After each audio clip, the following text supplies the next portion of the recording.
老虎跟熊究竟谁更胜一筹？你知道熊猫的战斗力有多强吗？你以为地球上最凶猛的熊就是北极熊吗？今天黑土找出了世界上最强悍的10种熊，带各位领导一起参观一下地球上的大型猛兽。大家好，我是黑土，喜欢这类视频的领导，劳烦您帮忙点个赞支持一下，记得长按点赞3秒，给黑土个霸气鼓励，谢谢。排名第10，马来熊。马来熊也叫太阳熊，因为体型的原因，也有人称它们为小狗熊。它们生活在东南亚的热带森林中。马来熊是现存所有熊亚种中体型最小的，它的体长最大可达1.5米，体重也就在100斤左右。比较突出的就是它的舌头，在进食的时候，马来熊的舌头最长可以伸出25厘米，来舔食蜂蜜或者昆虫。在所有的熊类中，太阳熊是为数不多的一种长时间生活在树上的熊。它们经常会活动在2到7米的树上，包括睡觉也是在树上完成。经常在树上的原因，第一是因为它是杂食性动物，有时候需要爬到树上摘果子或者找昆虫；另一方面，也可以躲避其他大型掠食者的攻击。还有就是太阳熊是一种不需要冬眠的熊，它们1年4季都是活跃的。这些家伙虽然体型不大，但是异常凶猛。不过一般情况下，它们不会主动攻击人类，除非自己感觉受到威胁，它们才会向我们发起攻击。千万不要小看它的攻击力，太阳熊的每一只尖爪就像一把小镰刀，非常锋利，对人类来说是很危险的。好，排名第9，喜马拉雅熊。它是喜马拉雅山脉体型最大的哺乳动物。喜马拉雅棕熊的体长最大可达2.2米，体重可达400斤。它的嗅觉非常灵敏，是猎犬的7倍。1公里开外，它就可以嗅到人类的气味。这个家伙看上去走得慢吞吞的，实际上它在追捕猎物的时候，速度也是相当的快。绝大多数的人类是跑不过它的。喜马拉雅熊的领地意识也很强，它们通常都是通过向树上留下自己的咬痕或者爪子痕迹来提醒其他动物，这里是它的地盘。在喜马拉雅山附近，能与它抗衡的动物几乎没有，它算得上是当地的一霸。不过这个家伙每年只会在外面活动半年的时间，其余的时间都在冬眠中度过。每到10月份，喜马拉雅熊就开始冬眠，一直持续到来年的4到5月才苏醒。冬眠之前，在秋天的时候，它们必须要吃掉大量的浆果和其他食物，来积累冬眠期间所需要的大量脂肪。之后便会选择一些寒风较弱的、日照时间较长的地方，多数都是大树洞或者岩石缝里。有时候它也会自己挖掘地洞，然后找一些树枝或者苔藓作为铺垫物。在冬眠期间，它的新陈代谢会减慢，大部分时间都在睡眠。不过一旦察觉到有危险，它们会立即醒来，随时准备发起攻击。好，排名第8，眼镜熊。之所以被称为眼镜熊，是因为它的眼睛周围有一圈白色或浅色的毛，远看上去像是戴上了一个眼镜。这个家伙生活在南美洲的安第斯山脉，也被称为安第斯熊。它的体长最大可达2米，雄性体重在400斤左右。在分类学上，眼镜熊是与大熊猫亲缘关系最近的熊，它也是南美洲唯一的熊种。眼镜熊以植物为主要食物，属于杂食动物，一只会吃300多种不同的植物，尤其是水果。眼镜熊在吃水果的同时，也在为森林生态发挥着重要的作用。当熊在野外四处游走时，它们吃的水果种子会随着粪便排出体外，将种子长距离传播，以便在整个森林中生长出新的果树。除了植物，它们有时候也会猎杀人类饲养的牲畜，偷吃人类种的玉米，尤其是偷吃玉米。眼镜熊在南美经常会因为偷吃玉米被当地的农民猎杀。这种熊在野外除了美洲狮、美洲豹，几乎没有天敌，它最大的天敌就是人类。虽然当地已经提出了对眼镜熊的保护措施，但依然挡不住偷猎者的捕杀。至今为止，偷猎眼镜熊的问题一直持续存在，即使在保护区内也是如此。好，排名第7，懒熊。它们活动在印度和孟加拉国。这种熊最明显的特征就是嘴巴，它的下唇和上颚很长。这种熊的体型中等，体长在2米左右，体重将近300斤。显然它没有上面的眼镜熊与喜马拉雅熊的体型大，但是懒熊要比它们更加凶猛。这种熊看上去行动缓慢且笨拙，但其实它们的脾气非常暴躁，特别是对人类。据人们研究发现，懒熊是现存最具攻击性的熊类之一，它们通常会无缘无故地攻击人类。一旦遭到懒熊的袭击，下场会非常的残忍。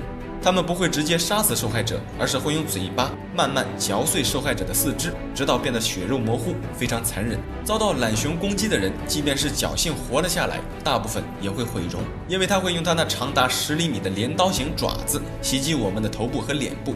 一位英国的名为布兰福德的地质学家经过研究发现，对我们人类来说，他认为懒熊要比老虎更加危险。在懒熊的活动范围内，除了孟加拉虎可以碾压它，懒熊几乎没有对手。有时懒熊也可以杀死孟加拉虎，不过这种情况极其罕见。总之，这种熊对于我们人类来说是非常危险的，当然这也包括动物园里的懒熊。好，排名第6，亚洲黑熊，就是我们俗称的大狗熊，民间叫法黑瞎子。之所以叫黑瞎子，是因为这种熊的视觉非常的差，但是它的嗅觉和听觉特别灵敏，它可以听到300米开外的脚步声。这种熊的体长将近2米，体重可达400斤以上。身上最明显的特征就是它的胸部有明显的白色斑块。亚洲黑熊的活动范围特别的广泛，在我们国家的东北地区、四川和台湾省都有分布。亚洲黑熊通常都是夜间活动，而且经常会在夜晚出没在人类居住地附近。跟以上我们说过的那些熊相比，亚洲黑熊似乎并没有比它们强悍到哪里去。之所以把它列到前排，是因为黑瞎子对人类的危险程度相当大，它们距离人类很近，而且通常都是夜晚出没在人类居住地，对我们来说是非常危险的。好，排名第5，美洲黑熊。美洲黑熊是现存所有陆地食肉动物中体型仅次于狮子、老虎和北极熊与大棕熊的，它是地表第5大食肉动物。美洲黑熊的体长可达2.2米，体重500斤以上，它是领地意识很强的动物。一头成年公熊的领地范围可达100平方千米，人类如果踏进它的领地范围内是非常危险的。美洲黑熊的手掌非常强壮，1巴掌的力量就可以拍死一只成年的美洲赤鹿，人类更不在话下，被它拍一下可能会当场凉凉。这个大家伙会游泳，能爬树，毫无障碍地穿梭在丛林里。它们也是以一些植物为主要食物，属于杂食性动物，特别喜欢吃蜂蜜和蚂蚁，有时候也会下到河里捕鱼。当遇到危险时，美洲黑熊会立刻站立起来，朝着对方吼叫，主要目的就是利用自身强大的体型来吓唬对手。当然，也不单单只是吓唬，如果遭遇危险，一套熊拳打出去，杀伤力也是非常大的。好，排名第4，乌苏里棕熊，也叫东北大棕熊。这种熊分布在我们国家的东北地区，在它们的活动范围内，也是东北虎的活动区域。两者时不时的会在一起切磋武功。据观测发现，在乌苏里棕熊与东北虎的44次对抗中，其中熊被杀死了22次，东北虎被杀死了12次，其余的则是平手。毫无疑问，乌苏里棕熊绝对可以算得上是东北虎的一个强劲对手。这个家伙的体长2米以上，体重最高可达1000斤以上，通常情况下都在700斤左右。它们与老虎一样，一般都是单独行动，白天一整天几乎都在树林中寻找食物，食性复杂，主食依然是植物，偶尔也会捕杀鹿。对了，它与亚洲黑熊，也就是我们上面说的黑瞎子，都生活在同一片区域。东北虎猎杀的绝大多数的熊都是黑瞎子，并不是乌苏里棕熊。当然，东北虎也是完全有能力猎杀乌苏里棕熊的。不过，想要成功猎杀这个大家伙，老虎是需要付出极大的代价的，有时也可能会被反杀。好，排名第3，堪察加棕熊。小熊从出生到成熟需要4到6年的时间，在这期间，母熊会照顾小熊2到4年的时间。母熊为了抚养小熊，通常情况下每隔3到5年才会交配一次。这些雄性堪察加棕熊为了能让母熊尽早的进入交配阶段，公熊们就会找机会杀死这些母熊的孩子。好，排名第2，科迪亚克棕熊。它是所有棕熊中体型最大的，体长可达2.8米，站立将近3.5米，体重最大可达1600斤。它们生活在科迪亚克岛，在那里除了人类，它们没有任何天敌。在它们生活的区域有大量充足的食物，使它们能够安心的长身体。科迪亚克熊的嗅觉极佳，视力也很好，它们的攻击力非常强悍。但是前爪的爪尖就能够长到15厘米长，粗壮的前臂破坏力极大，一掌拍下去就可以轻易的把一些中等粗细的树木拍断。它们是非常好斗的动物，特别是在争夺领地和食物的时候，山上的狼群跟山狮见到科迪亚克棕熊都是躲着走，因为它一掌就有可能把狼或者山狮拍死。如果有幸在野外遇到这种大棕熊，千万不要掉头就跑，一旦让它们注意到我们，那生命就进入了倒计时。如果距离足够远的话，要小心翼翼地退出它们的视线范围内。一般情况下，熊是不喜欢吃人类的，当然如果距离很近，那就要听天由命了。好，排名第1，北极熊。毋庸置疑，人。还有就是北极熊面对人类，陆地上绝大多数的熊其实是害怕人类的，但是北极熊不一样，它们不但不害怕人类，而且还会主动攻击人类。如果有幸撞上了北极熊，就不要抱任何侥幸心理了，这个家伙几乎会吃掉任何能吃的东西。对了，还有就是北极熊是隐身猎手，熊这种动物是非常危险的，不要总是看上去觉得它很可爱，其实我们人类在它们眼里更可爱。好，第0名，大熊猫。大熊猫有多强悍？这么说吧，偷猎者敢去猎杀棕熊或者黑熊，他绝对没有胆子对大熊猫下手。大熊猫在地位上几乎可以碾压所有的熊类。大熊猫给我们的印象多数都是可爱的、友好的，其实我们都忽略掉了它的战斗力。要记住，大熊猫是熊，不是猫。真正的野生大熊猫是非常凶猛的。成年大熊猫最大体长可达1.8米，体重可达300斤以上。从体型上来看，毫无疑问，它属于大型猛兽。你知道吗？成年大熊猫在野外除了人类几乎没有天敌，千万不要怀疑它的战斗力，它是绝对有能力与老虎抗衡的。当然，也要看是什么老虎。大熊猫在野外能遇到的老虎，绝大多数都是体型较小的华南虎，因为东北虎肯定不会出现在四川。如果成年大熊猫与华南虎对抗的话，是有可能战胜华南虎的。解释一下，是有可能，并不是绝对。好了，这期视频就到这里了，觉得还不错的领导，记得帮黑兔点个赞，谢谢。你知道吗？在浩瀚的宇宙中，很有可能有着同地球一样的星球存在，上面可能也会有水、有大气，甚至也可能会有生命。从2009年开普勒太空望远镜发射升空至今，它已经观测了大量的行星，其中有不少行星与地球有着相似之处。我们把这些星球称之为类地行星，也就是类似于地球的行星。这些星球上究竟有什么？人类在未来究竟有没有可能实现星际移民？今天黑兔找出了目前人类已经发现的最像地球的10个行星，带各位领导一起飞向太空，认识一下这些超级地球。大家好，我是黑兔。喜欢这类视频的领导，劳烦您帮忙点个赞支持一下，记得长按点赞3秒，给黑兔个霸气鼓励，谢谢。好，第10个，开普勒438b，它于2015年1月6日被人类发现，它的体积与我们的地球差不多，直径比地球长12%，它位于天琴座，距离地球大约470光年。据观测发现，在这座星球上，地表有70%的可能为岩石组成，而且很有可能存在液态水。开普勒438b围绕着一颗名为开普勒438的红矮星运行，这颗红矮星就类似于我们的太阳，为开普勒438b的地表带来阳光。但是这颗红矮星的表面温度并没有我们的太阳温度高，它总体的质量都要比太阳的质量低将近1半。也就是说，这颗星球上的温度跟亮度可能要比地球低很多。开普勒438b每35天0.5个小时绕它的母星转一圈，我们的地球是每365天绕太阳转一圈。也就是说，开普勒438b的一年就是35天0.5个小时。对了，还有就是科学家在后来的研究发现，其所在的恒星，也就是这里的太阳，与我们的太阳大不相同。开普勒438b的太阳每隔几百天就会爆发一次超级耀斑，这种耀斑辐射很强，杀伤力极大，威力能够使地球上的生命灭绝，因此应该不存在有生命存在的可能。好，第9个，比邻星 B。它的名字之所以被称之为比邻星 B， 是因为它的恒星比邻星是距离太阳系最近的一颗行星，是我们的邻居。注意，比邻星与比邻星 B 的关系就好比我们的太阳与地球的关系，它距离我们的地球约4.2光年，对比上面距离我们470光年的开普勒438b来说，比邻星 B 距离我们已经相当近了。这颗行星同样可能拥有液态水与岩石地表，而且也处于宜居带。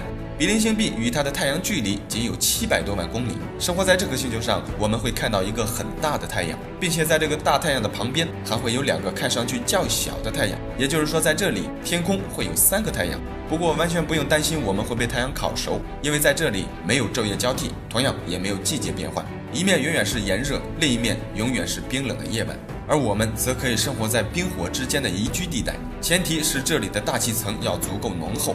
对了，还有就是比邻星 B 每11.2天绕它的太阳转一圈，如果按照地球的纪年方式，这里11天就是1年。好，排名第8，开普勒186f。一听到又是开普勒，相信有些领导可能会有些混乱，怎么这么多开普勒？这些行星之所以有很多都以开普勒开头，是因为它们都是由一个名为开普勒的太空望远镜发现的，所以名字都是以开普勒开头，后面用代码区分。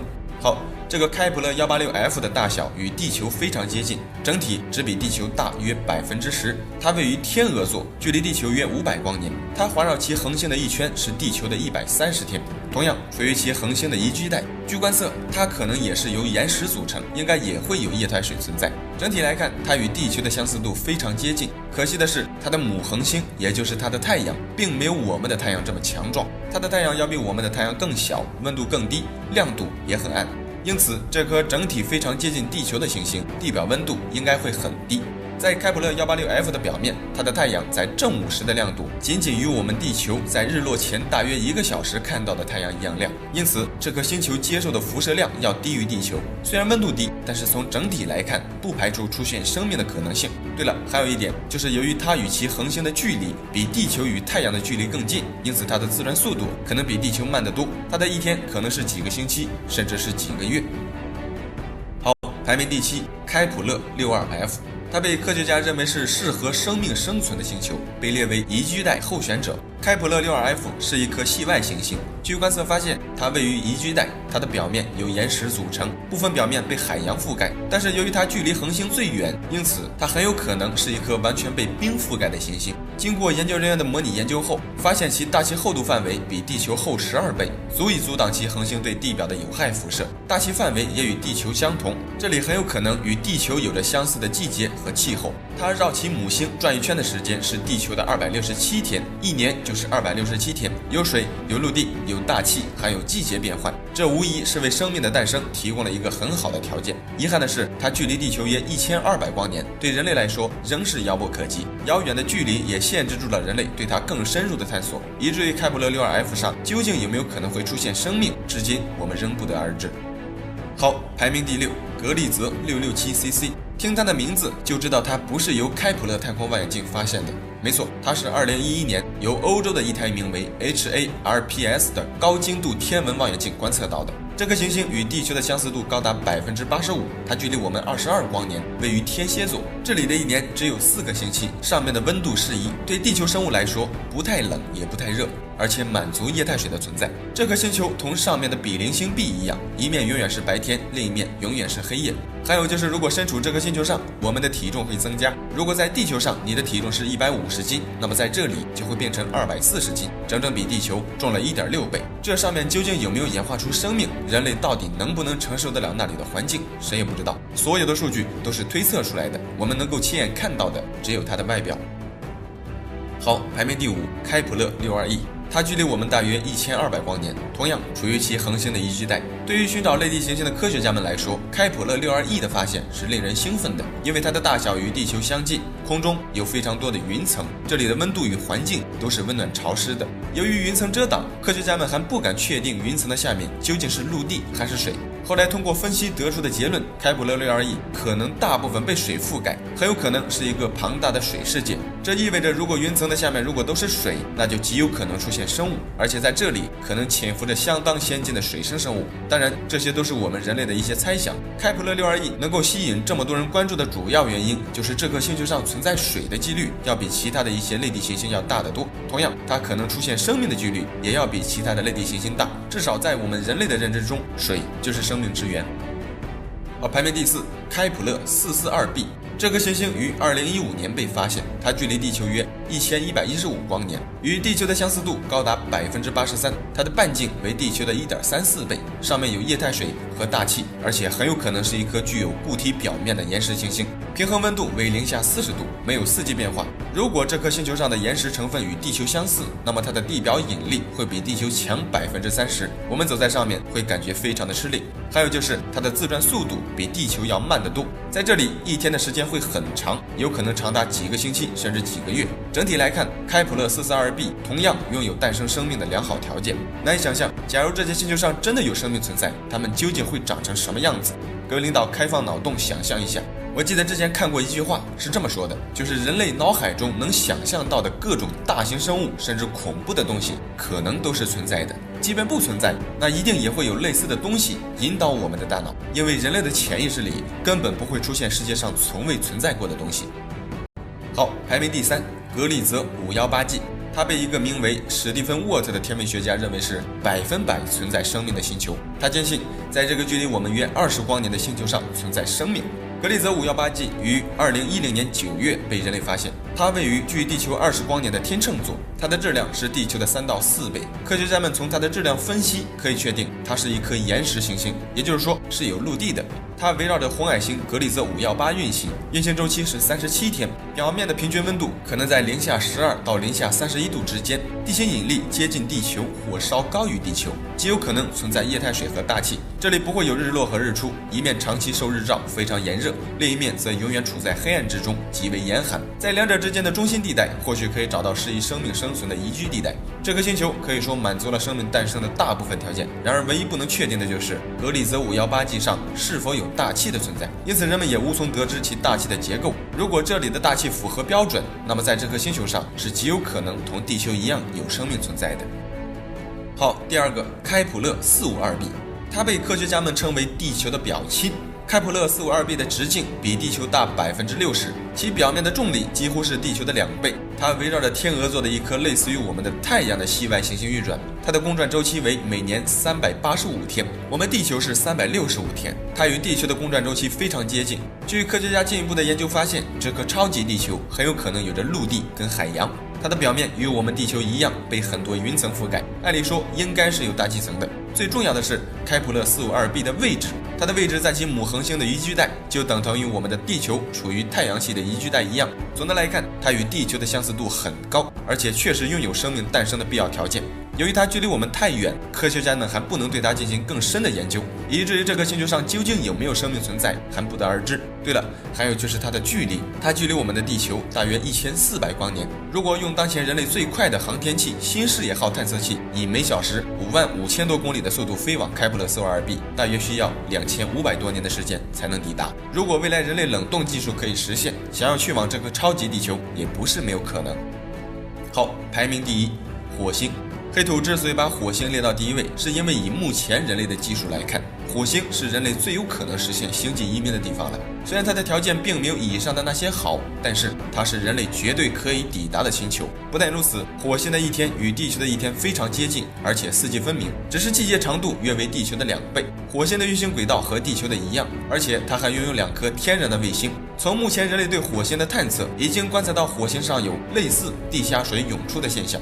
而且两极存在大量的水冰，大气层也以二氧化碳为主，既稀薄又寒冷。如果人类可以把地球植物的种子放在火星上，并且可以使其成功的生长，在一定意义上，或许我们就真的拥有了属于人类的第2个家园。更何况，火星距离地球的最近距离仅仅为5500万公里。对比以上那些动不动就距离我们多少光年的行星来说，火星无疑是人类实现星际移民的最佳选择。如果在未来的某一天，我们真的实现了火星移民，各位领导打算去那里做点什么营生？好了，这期视频就到这里了，觉得还不错的领导，记得帮黑土点个赞，谢谢。你知道地球上最冷和最热的地方在哪里吗？你见过身处-50多度环境里的人是怎么生活的吗？在我们的印象里，好像东北的冬天就已经特别冷了，但其实这个世界上还有很多极冷与极热的地方，有的地方温度能低到将近-90度，也有的地方能炎热到气温高达70多度。这些地方一眼看上去会让我们有一种这好像并不是地球的假象，但是这些极端的环境真真切切的就存在我们的地球上。今天黑土找出了世界上最冷的5个地方和最热的5个地方，带各位领导一起参观一下地球的极热与极寒之地。大家好，我是黑土，喜欢这类视频的领导，劳烦您帮忙点个赞支持一下，记得长按点赞3秒，给黑土个霸气鼓励，谢谢。第一个就是排名第5的雅库茨克，这里是世界上最寒冷的城市。雅库茨克曾经有过-64度的极端低温，冬季的气温一般都在-40度左右。要知道，如果温度低于-20度，就能把我们的皮肤冻伤。在雅库茨克这种极端低温环境下，稍微不注意就会出现冻伤，甚至会丧命。在这里出门必须要裹得严严实实，耳朵跟手是绝对不能裸露在外边的，仅仅用手划了个手机的功夫就有可能被冻伤。衣服如果沾了水，1分钟不到就会被冻成一个飞盘。100度的热水向空中泼出去，瞬间就会结成冰晶。在这里不戴手套的情况下，金属是不可以随便摸的。当然，金属边框的眼镜在雅库茨克也是不能戴的，因为戴上去可能就脱不掉了。除了以上那些，其实身处这种极端寒冷的环境下，还有很多事情不可以做。但是这期我们要说的是地球上极冷和极热的10个地方，就不过多的了解雅库茨克了。如果各位领导感兴趣的话，在以后的视频里我会专做一期雅库茨克的，还望各位领导理解，谢谢。排名第4，格陵兰岛。格陵兰岛是世界上最大的岛屿，总面积约为216万平方千米。整个岛屿80%的土地被冰雪覆盖。在岛上，克林克研究站曾测得最低气温达到零下69.6度。科学家经过计算，如果这座岛上所有的冰川全部融化，地球海平面将会上升7.5米。说起冰川，就不得不提起泰坦尼克号了。看过泰坦尼克号的领导应该都清楚，这艘大船是撞击了漂浮在海上的冰山才沉没的。当年泰坦尼克号撞上的冰山就是从格陵兰岛脱落的。这里1月份的平均气温为零下47.2度，极低的温度保持这些冰川万年不化。岛上的冰块还被人类开采出来，当作冷饮剂饮用。这种冷饮剂被称为万年冰。在地球上所有的岛屿中，格陵兰岛可能是风景最好、最壮观的一座岛屿，因为在这里你可以看到北极光。格陵兰岛贴近北极，在这里同北极一样有极昼和极夜。除了风景，格陵兰岛的自然资源也非常的多。据探测，仅在格陵兰岛的东北部就蕴藏着约300多亿桶的石油，以及特大型的金矿，含有各种矿物资源，非常丰富。对了，还有就是这里也是陆地上最大的食肉动物北极熊的家园。同北极熊一起生活在这里的还有北极兔、北极狐、北极狼跟驯鹿以及麝牛。这些动物拥有非常厚的外皮，能够抵御这种严寒气候。除了动物，在格陵兰岛的边缘低海拔地区也有人类居住。好，排名第3，奥伊米亚康。这里是世界上最寒冷的人类永久居住地之一，最低温度零下71.2度。这里生活着大约500多人，是一个小镇。冬季的平均温度都在零下40-50度左右。如果冬季温度低于零下52度，孩子们才可以不用去上学。也就是说，零下50度的气温在这里是家常便饭。对于生活在温带地区的我们来说，如果身处奥伊米亚康，最大的问题不是如何生活，而是如何生存。在户外，如果没有任何防护措施，我们的脸很快就会被冻伤，就连呼吸，我们都可以听到自己呼出的热气变成冰碴的声音。还有就是交通，这里可能是检验汽车发动机性能最佳的地方了。发动机行不行，到奥伊米亚康跑一跑就知道了。绝大多数的汽车在这里一旦熄火就很难再启动，所以在奥伊米亚康这个小镇，人们几乎很少使用汽车。这里人大部分都以狩猎为生，还有少部分人靠饲养奶牛和驯鹿。在这里没有什么东西能比驯鹿和奶牛更有价值了。驯鹿一是可以作为交通工具使用，二还可以当做食物，最后驯鹿的皮毛也能制作成保暖的衣物御寒。驯鹿对当地的贡献可谓是相当的大。还有就是这里的人普遍都比较长寿，活到100岁，在这里已经不是什么罕见的情况。经过专家分析，可能是由于这里有完全纯净的空气和水，再加上极低温对食物的消毒，当地人吃的食物里几乎没有什么细菌微生物，所以生病的概率比较低。而且这里的人除了日常生活，并不会像一些人口密集的城市那样繁忙，心理上和精神上的压力相对来说会比较小。好，排名第2，阿拉斯加德纳利。